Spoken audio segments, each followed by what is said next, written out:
Muchos especialistas y no especialistas entienden que para mejorar la seguridad, primero hay que atender a las cárceles y allí se van a solucionar un montón de problemas de seguridad pública que, por ejemplo, está sufriendo nuestro país. Ahora bien, ¿cómo se hace eso? ¿Qué pasa con el hacinamiento? ¿Qué pasa con la rehabilitación? ¿Qué pasa con la reincidencia? De varios temas estaremos hablando hoy. Bienvenidas, bienvenidos a Así Comienza el Lado B.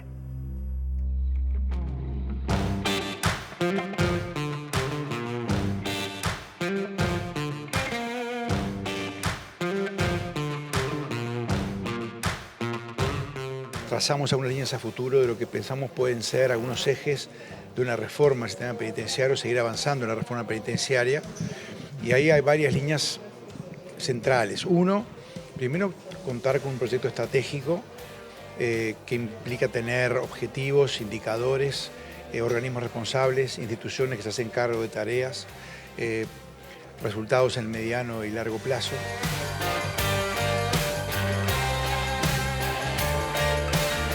Salud mental, fundamental. Se necesita tener un área, una institución para atención a personas que están privadas de libertad pero que tienen trastornos de salud mental crónicos y persistentes, que por tanto no pueden estar en una cárcel. Planteamos la creación de los centros de integración social, que tiene el modelo español, o sea, son centros para personas que hubieran cometido un delito leve o están en un proceso avanzado y progresivo y positivo de su pena y que por lo tanto pueden estar en un lugar privados de libertad, por ejemplo, solamente en la noche, de 7 de la tarde a 7 de la mañana.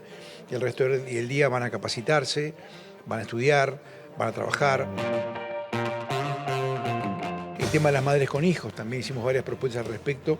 Las mujeres que están con sus hijos porque no tienen dónde estar, mientras cumplen la sanción penal, la gran mayoría son mujeres por delitos leves, delitos vinculados a microtráfico de estupefacientes en la comunidad. Más allá de que sea un delito y que requiere una sanción penal, el tema es cómo es la sanción penal, durante cuánto tiempo. Allí pensamos en una solución de un dispositivo de pequeñas casas también protegidas o a mitad de camino.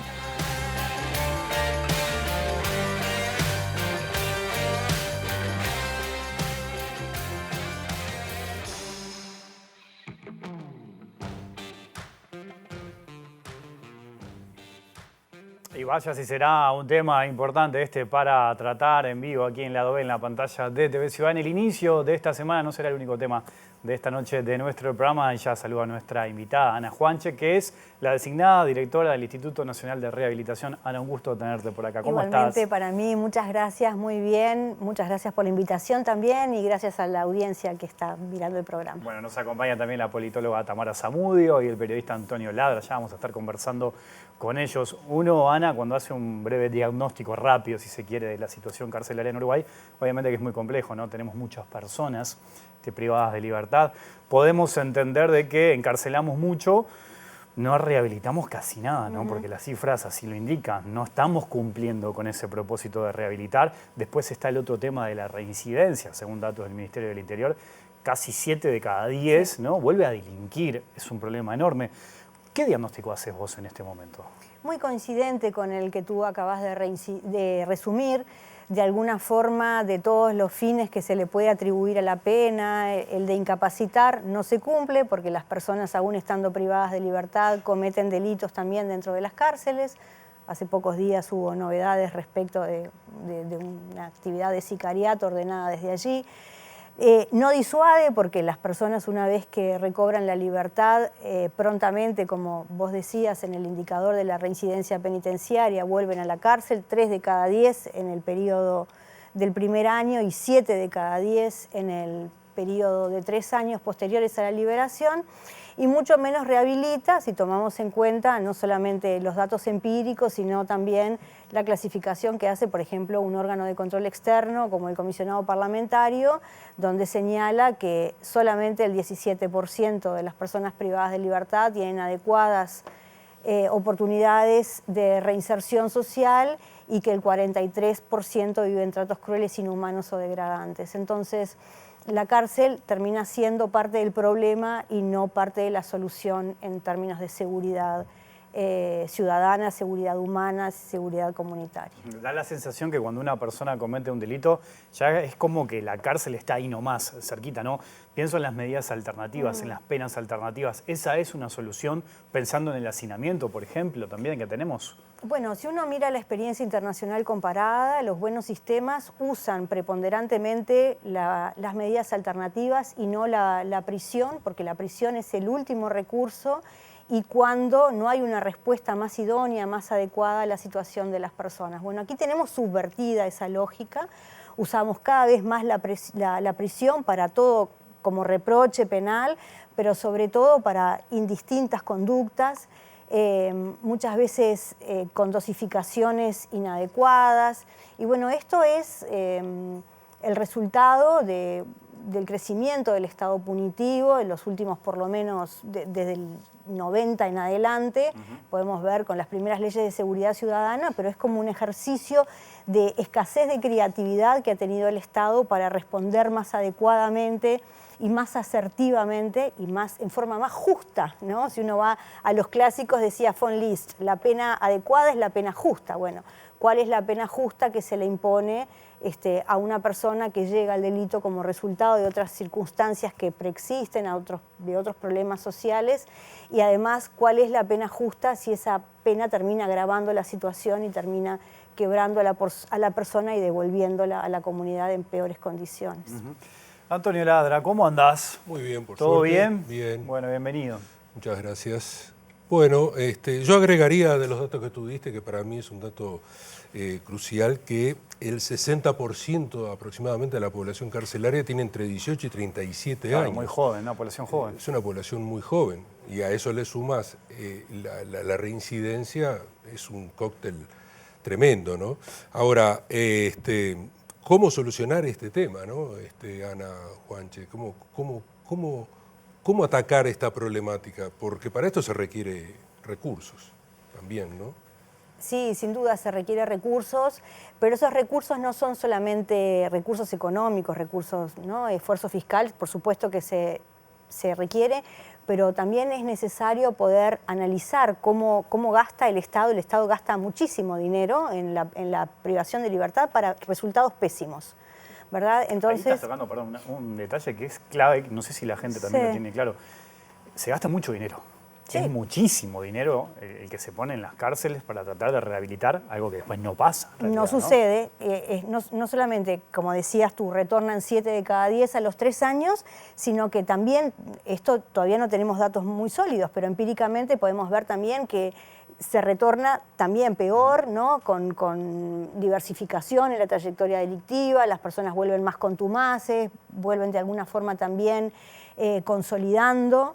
Y hay otra situación que se está dando es que muchas veces se logra captar dentro de la cárcel a algunas personas para sumarse a determinadas bandas criminales. Claro, bueno, yo suelo ser no muy alarmista respecto de esto porque Uruguay todavía está muy lejos de situaciones como de países Brasil, como por ejemplo. Ecuador, Brasil.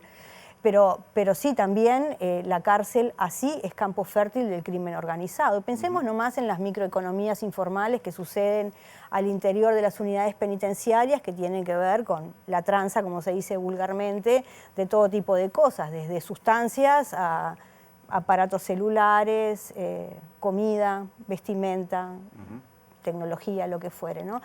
Entonces, y ni que hablar de lo que tiene que ver con la organización del delito extramuros. ¿Cómo se soluciona? Decíamos con recursos, pero también con la reorganización del presupuesto.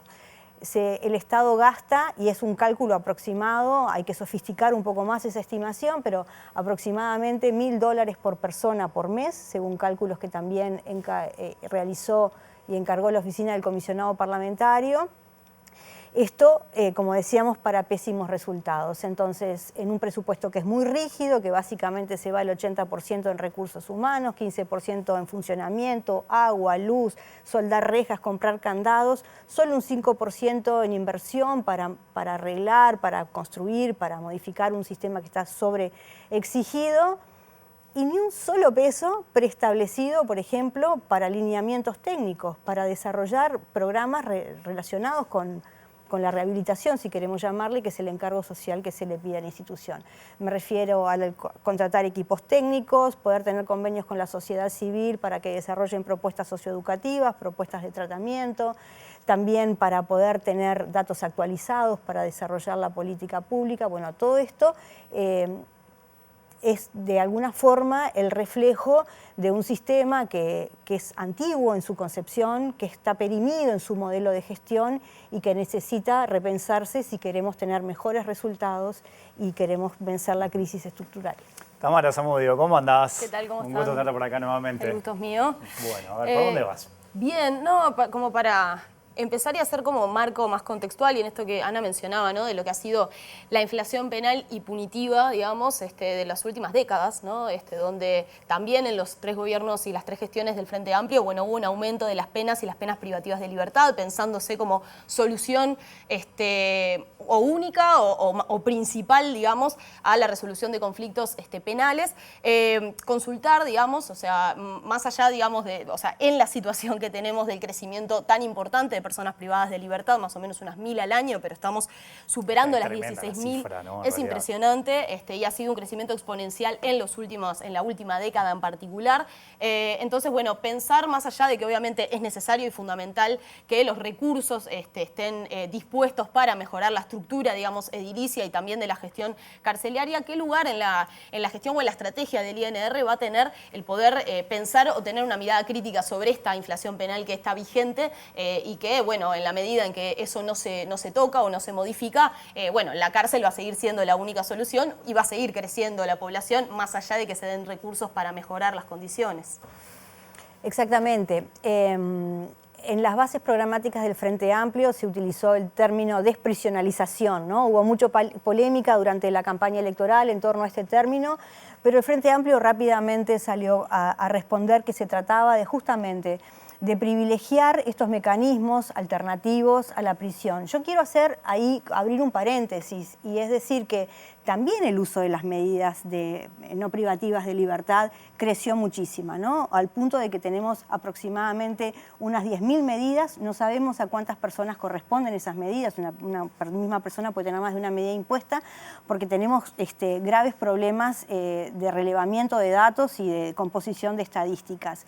Pero esto habla de lo que la literatura especializada nombra como ensanchamiento de la red, es decir, que crece la privación de libertad, o sea, crece el uso de medidas alternativas, pero no en detrimento de la imposición de la cárcel, sino que cada vez hay más personas más bajo la órbita del sistema penal. Y esto es, de alguna manera, la consecuencia de la política criminal, de las leyes, del aumento, del crecimiento del Estado punitivo al que refería Tamara. Entonces, en ese sentido, bueno, entendemos, las autoridades ministeriales lo anunciarán a su debido tiempo, probablemente también las autoridades relacionadas con el presidente de la República, me refiero al secretario, el prosecretario también, pero el país necesita repensar su política criminal, esto es dosificar el uso de la cárcel, volverlo racional en el sentido de cuando esta medida se tiene que imponer porque no hay otra más idónea o cuando no hay otra más menos lesiva como último recurso, porque es absolutamente insustentable, porque no hay Estado. O sea, pensémoslo desde una perspectiva de derechos humanos, que es por lo menos a mí la que más me inspira, ¿no? Poder decir que damos a las personas la posibilidad de que transiten hacia una vida libre de la violencia y del delito. Pero a quien no le convenza este argumento, pensemos en un argumento más racional, economicista, como es la cantidad de dinero exorbitante que tendría que seguir poniendo el Estado para tener en condiciones como las que ahora, espantosos, pero en condiciones relativamente mejores a 1000 personas nuevas por año, además de suplir el déficit de casi 5000 plazas que ya tenemos, ¿no? Entonces el desafío es mayúsculo. Hoy que hablábamos de la rehabilitación, uno piensa, recién Tamara y Antonio compartían datos que son muy importantes y son también graves, ¿no? Es una población muy joven, cuando uno entra a indagar en las características de esa población, se encuentran obviamente en su mayoría varones, algunos no saben leer y escribir, un Sí. porcentaje muy alto, Sí. problemas de adicción con las drogas también. Y uno piensa, bueno, quizás las herramientas de la educación, del trabajo en las cárceles, ingresar eso a la cárcel, podría, bueno, ayudar. El tema es que no todo el mundo accede a eso, ¿no? No toda la población carcelaria accede a estudiar o a trabajar. ¿Cómo estamos parados en eso y cómo se puede mejorar, por ejemplo?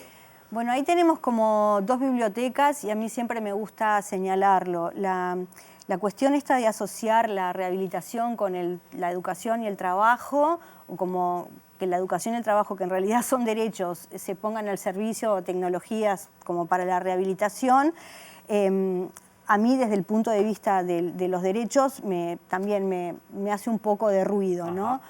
Pero por otro lado también la evidencia señala los mejores modelos, o sea, el metaanálisis, las revisiones profesionales y especializadas en este sentido, arrojan evidencia de que la educación y el trabajo son ingredientes importantísimos, indispensables, pero insuficientes para lograr la reinserción social, la rehabilitación o como queramos llamarla. Es decir, que una persona retorne a la comunidad en mejores condiciones y capaz de mantenerse de una vida fuera del delito. Para eso algo al pasar ahí que me parece Sí. importante. ¿Por qué te hace ruido lo del trabajo y el estudio dentro de la cárcel? Y porque, no digo porque no tengan que estar, tienen que estar y tienen que estar disponibles para todos, pero tienen que estar en su estatus de derechos, son derechos humanos y tienen que estar disponibles como lo están para toda la población. Y más para esta que, como tú dijiste, si hablamos en términos educativos, el 53% se desafilió tempranamente, son personas analfabetas funcionales o analfabetas totales.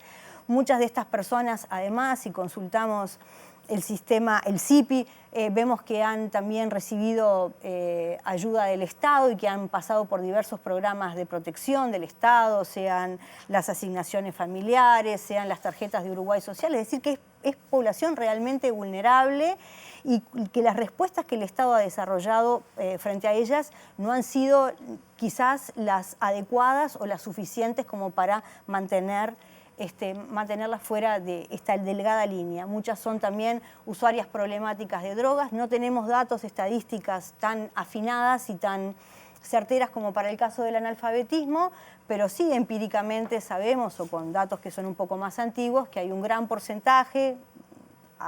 Yo he escuchado hablar hasta del 90%, no sé con qué base, pero de personas que son usuarias problemáticas de drogas. Bueno, esas personas, muchas llegan al mundo del delito como consecuencia de este otro problema social que yo te nombraba, que es en realidad un problema de salud. El problema del uso problemático de drogas es un problema de salud, no es un problema criminológico. Entonces, que desemboque en el delito es como la consecuencia también de no haber abordado asertivamente su existencia previamente.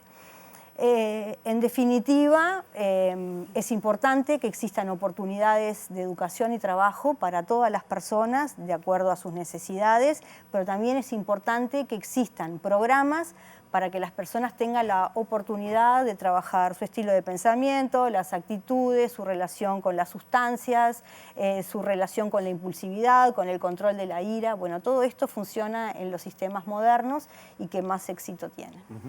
Antonio. No, yo escuchando el diagnóstico que más o menos todos conocemos, que es un diagnóstico bastante terrible porque de alguna manera es una radiografía también de lo que pasa en la sociedad uruguaya, pero digo, me imagino que en esta nueva gestión, después que han pasado 3 gobiernos del Frente Amplio, que se ha desatado, que le echaron la culpa a Bonomi y todo aquel, ¿no? todo lo que pasó, me imagino que este gobierno va a buscar un compromiso político con lo que va a ser la oposición para trabajar en conjunto para tratar de, yo no digo solucionar porque solucionar ya sería, como es una palabra, yo no digo imposible, pero bueno, que está un poco lejos, pero por lo menos para paliar esta situación. Me imagino que estarán hablando ya de eso también. Sí, por supuesto, este es un tema que es prioritario para el gobierno, pero para el futuro gobierno, y que parece suscitar algunos consensos, por lo menos en términos de diagnóstico, ¿no? No en balde todos los partidos políticos lo recogieron en su programa, la necesidad, habrá variaciones en cuáles sean los caminos a recorrer, ¿verdad? Hablamos de que en el programa, en las bases programáticas del Frente Amplio, se habla de la creación del Ministerio de Justicia, al que naturalmente parece que debería derivar las cárceles y también hacia ese lugar. Pero por supuesto que requiere de consensos, pero además porque rompe los ojos, ¿verdad? Porque ya sabemos con lo que arrancaba este programa, que es parte sustantivo del problema de la seguridad y no así la solución. Entonces, los consensos se imponen, parecen estar, por lo menos en términos retóricos y de disponibilidad. Ahora habrá que ver cómo se materializan en acciones concretas de índole legislativo, supongo yo también que la ley de presupuesto. Y también en el plan estratégico hay que tomar en cuenta que este gobierno, además, recoge el insumo, el próximo gobierno, perdón, recoge el insumo que deja que es el libro blanco que trabajó Ana Viña como resultado de una consulta amplia y participativa, que ahora necesita traducirse en una teoría del cambio, en un plan estratégico, pero que bueno, que va en la dirección de construir una política de Estado y no en un proceso refundacional de que cada administración que viene borrón y cuenta nueva. Tamara. Trasladarnos un poquito a lo que es la situación de las mujeres privadas de libertad, ¿no? Que en este último tiempo ha tenido un crecimiento más importante que incluso la población privada de libertad masculina, y además que tiene una situación bien especial como es el caso de las madres con hijos e hijas, ¿no?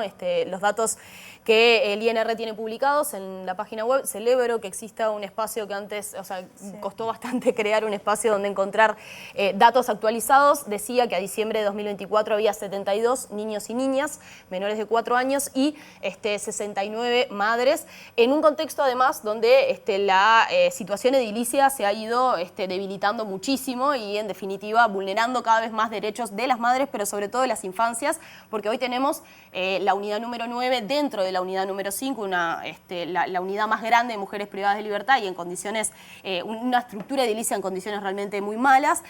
Consultarles, bueno, por un lado, si hay una mirada o la intencionalidad de trabajar en términos de perspectiva de género. Sabemos que la privación de la libertad en las mujeres tiene otras implicancias en relación a su situación familiar, económica y también de apoyos desde afuera, y en particular si hay algún tipo de apuesta en relación a la situación de las madres privadas de libertad con hijos y hijas, tanto sean las condiciones edilicias como también en una mirada más integral de cómo el sistema penal aborda ese tipo de medidas.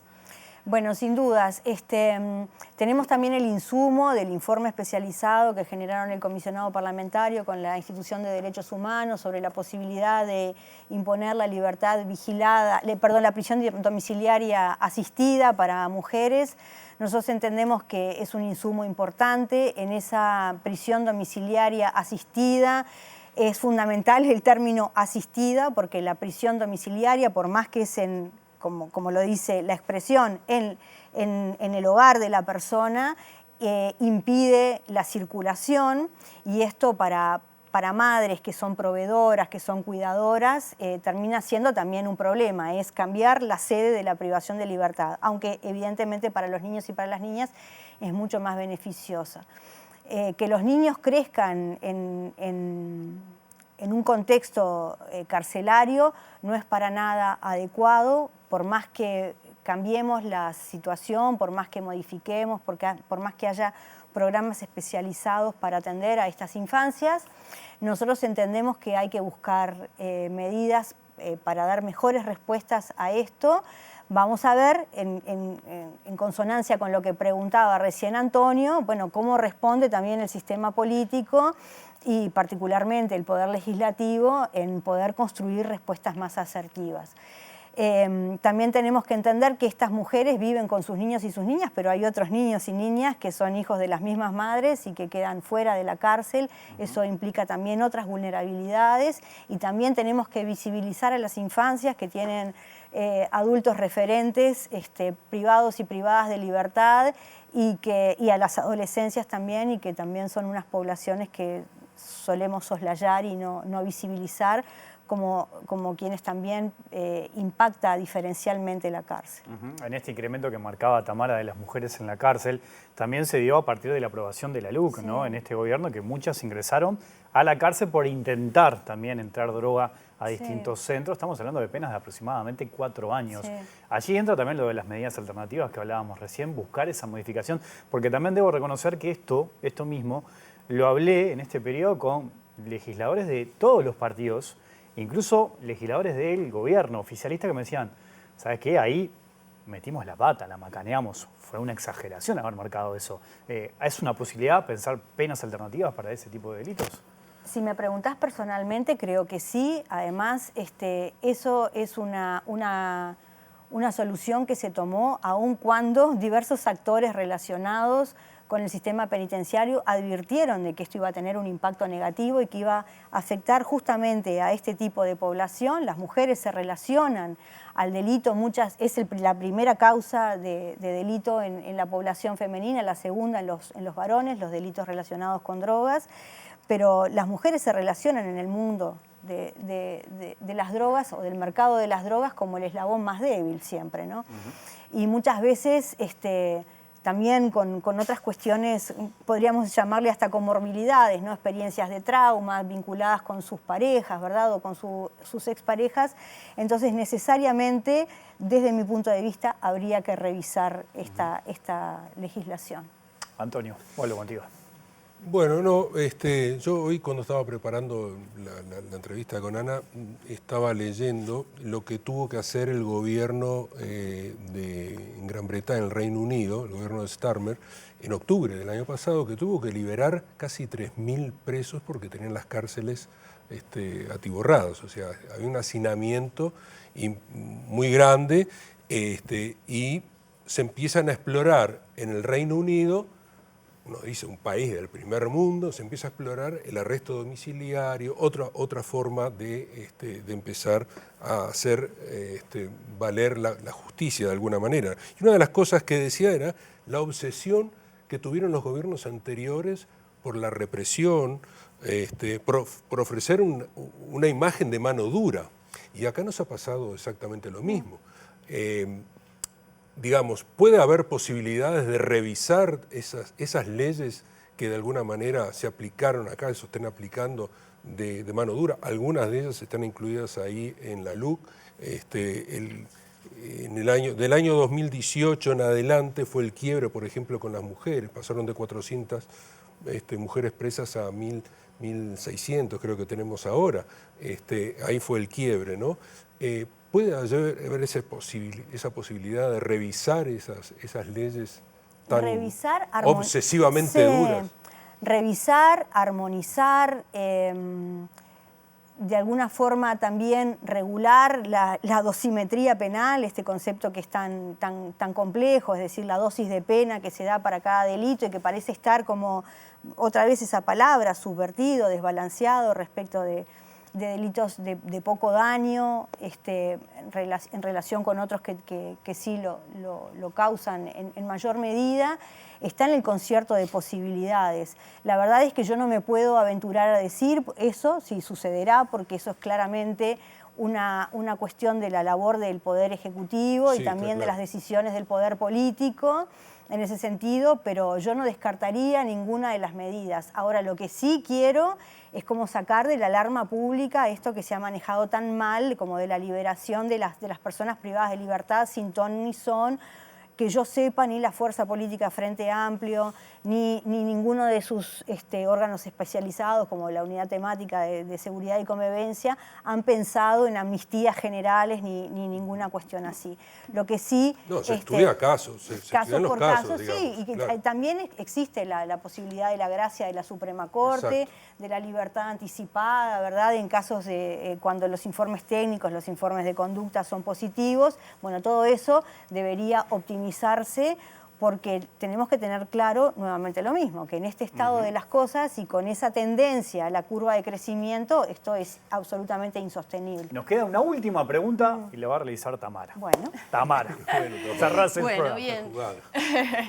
No, pensando un poco en lo que son los órganos de Contralor, ¿no? El trabajo que hace el Mecanismo Nacional de Prevención dentro de la institución, y también el comisionado parlamentario que aparecía ahí en pantalla al principio, un poco haciendo los distintos, los distintos monitoreos de la situación del sistema carcelario y también los informes y advertencias sobre las distintas situaciones de violencia institucional, de vulneración de derechos, algo que también el sistema internacional ha mencionado en todas las veces que ha podido, ¿no? Sobre no solamente las condiciones, sino también la falta de respuesta del Estado uruguayo frente a esas denuncias. Incluso el año pasado tuvimos una denuncia de algunos funcionarios que presentaron un habeas corpus por la situación de la unidad número 5, que tuvo una respuesta de una acción judicial que pedía mejorar algunas condiciones y que tuvo poco efecto real, digamos, en lo que es la situación de la unidad 5 y en general de las mujeres privadas de libertad. Consultarte cómo el INR va a trabajar frente a las situaciones de violencia institucional que se denuncian, tanto sea situaciones más particulares como desde estas instituciones nacionales que están a cargo de monitorear y denunciar las distintas vulneraciones de derechos. Bueno, el trabajo colaborativo y en cooperación con los diferentes órganos de control externo, como los que vos nombraste, así también como con la sociedad civil, también están los jueces de ejecución y vigilancia, la defensa pública, es decir, todos órganos o instituciones de la sociedad civil, la academia, que están llamadas a cumplir un rol justamente porque el sistema necesita ser controlado no solamente para evitar desviaciones, sino para corregir cuando ya sucedieron. Mi preocupación como persona que va a estar encargada de la gestión de este sistema es crear soluciones duraderas, ¿verdad? Es decir, que el habeas corpus correctivo tiene un lugar importantísimo porque es casi que la única herramienta que ha encontrado el sistema justamente como para que la administración dé respuestas a situaciones acuciantes, pero bueno, el sistema debería corregir a priori, ¿verdad? Y es decir, en el diálogo sostenido y no como resultado de la judicialización de la situación, porque si llega a esa instancia es porque desoyó muchas otras cosas antes. Igual, con este déficit estructural es probable que todavía tengamos que enfrentar unos cuantos. Ana Juanche, gracias por tu visita, tu tiempo esta noche. Un placer, muchísimas gracias a los tres. Hacemos una pausa, me quedo conversando con Tamara, con Antonio. Probablemente sumemos un móvil porque se están definiendo en este momento, a esta hora, las candidaturas del Frente Amplio de la Intendencia de Montevideo. Hay mucho más lado B aquí en la pantalla de TV Ciudad. Seguimos en vivo aquí en lado B, en la pantalla de TV Ciudad. Antonio, Tamara, ¿les parece si salimos? Ok, está lindo quedarse acá en el estudio porque con el aire, yo le quiero decir a la gente, con el aire acondicionado acá está lindo. Hay que salir a sufrir un poquito el calor, pero vamos al móvil. No sé cómo debe estar allí, porque se están definiendo en este momento las candidaturas del Frente Amplio, las 3 candidaturas de los 5 precandidatos, pensando en la elección de mayo. Y ahí, sufriendo el calor, seguramente debe estar nuestro querido compañero Martín Duarte. La cara lo dice todo. Martín, ¿cómo andás? Les envío primeramente el aire acondicionado, ¿no? Del estudio. Claro. Bueno, sí, una instancia muy, muy larga que continúa aquí en la huella del Frente Amplio y más allá del calor. Se está ahora en un cuarto intermedio, plenario de la Departamental de Montevideo, que está definiendo los 3 candidatos que van a estar participando el próximo 11 de mayo de las elecciones municipales aquí en el departamento. Estado de situación, Wilmar y compañeros, bueno, de los 5 candidatos, vamos a recordar, Vergara, Piñeiro, Esqueloto, Cereta y Pisano. Silvana Pisano fue la primera en bajarse de la votación. Pisano, el acuerdo al que se llegó iría como cuarta candidata en todas las listas que presente el Frente Amplio justamente de las municipales. Entonces, bueno, los otros 4 candidatos pasaron a una primera votación del plenario, que recordar está compuesto por 108 delegados, y el voto del intendente, el voto del presidente y del vicepresidente de la departamental. Esto llevó a esta votación, que fue la instancia primaria. Verónica Piñeiro obtuvo 95 votos de los delegados. Recordar que cada delegado puede votar las candidaturas que así lo considere. Esqueloto obtuvo 88 votos, Vergara 82 y Cereta 18. Por lo cual, lo que se está buscando ahora en este cuarto intermedio es que el plenario necesita un 4/5 de los delegados para estar aprobando la candidatura, y se va a presentar los nombres de Piñeiro, Esqueloto y Vergara en conjunto para estar siendo aprobado. Resta una formalidad pero podemos ya confirmar que todo se encamina para que estos tres sean los candidatos que representen a la fuerza política el próximo 11 de mayo. Va a ser una formalidad, ahora hay un cuarto intermedio y queda justamente esta instancia de debate y también la definición de quiénes serán los suplentes en cada una de las listas, que es lo que llevará un tramo aproximadamente de una hora más aquí para luego estar presentando y hacer subir a los candidatos al primer piso de la huella de Sereni, donde se está llevando a cabo la votación. Si le parece, quizás pueda ser un lindo tema para seguir analizando o comentando allí en piso, pero vamos redondeando por acá con este panorama un poco más claro a propósito de cuáles van a ser los tres candidatos que está definiendo en estos momentos, y queda, reitero, esta formalidad porque Esqueloto, Piñeiro y Vergara serán los candidatos del Frente Amplio. Bien, gracias Martín. Entonces cerramos por ahí y nos quedamos conversando acá con los compañeros, Antonio, Tamara. Era más o menos algo que imaginábamos, ¿no? Había una cuestión también sectorial allí, Tamara, de los apoyos que tenía cada uno de estos tres candidatos que van a quedar, ¿no? Sí, totalmente. Recordemos que Silvana Pisano, que era candidata, había sido apoyada por Casagrande. Bueno, Juan Sereta había recibido, digamos, la invitación y también el apoyo del Partido Socialista. Bueno, sectores que dentro de los plenarios tampoco tienen un peso tan relevante, y frente a candidaturas que parecían un poco más consolidadas, por ejemplo, la de Mario Vergara, que tenía un apoyo importante del MPP y que además estaba hace algunas semanas y hace varias semanas bastante más arriba de la mesa. Creo que, bueno, el Frente Amplio hace una apuesta, en definitiva, de ir con tres candidaturas para generar una competencia interna más interesante y más fuerte frente a la coalición republicana, algo que también ocurrió en las elecciones anteriores y parece ser un poco la apuesta del Frente Amplio en estos últimos años o en estas últimas elecciones en relación a la departamental de Montevideo. Más allá de correr con ventajas,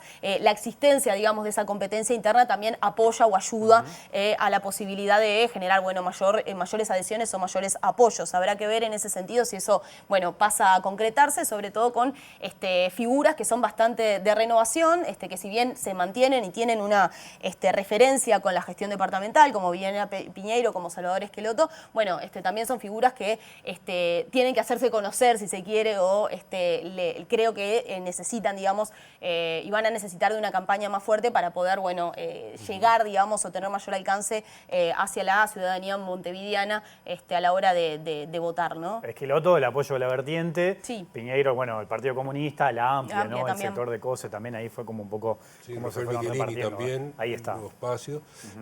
Sí, no, quizás de los tres el más conocido visualmente es Mario Vergara, ¿no? Sí, claro.